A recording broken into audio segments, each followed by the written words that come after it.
Ito yung araw na dadayo tayo na kahit malayo at wala sa plano yung mga lakad natin ngayon mga boss. At dito pinatikim nga din natin sa mga kasamang tropa yung isa nga sa masarap dito sa Solana na lomi mga boss, na hindi mo talaga pagsisisihan yung pagdayo dito. Tabi the best. There's some order pa iti. Ano?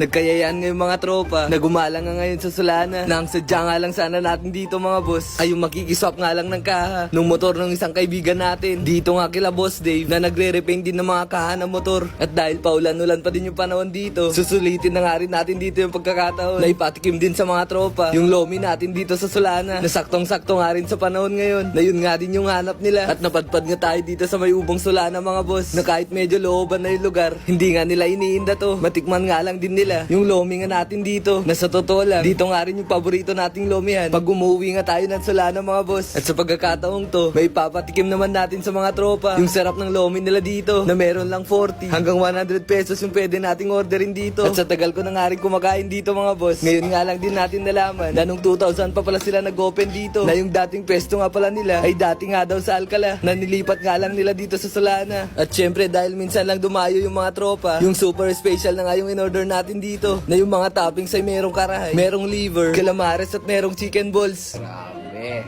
Ito yung paborito nating lomihan dito sa Solana.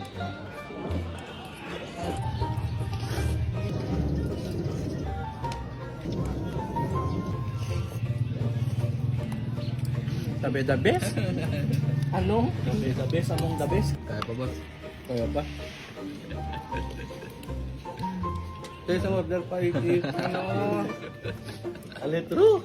Kaya hanggang dito na lang din muna yung kwento mga boss. Sulit yung biyaya at pagdayo natin dito. Kaya maraming salamat palagi sa panonood. Bisitahin nyo na nga rin sila sa susunod.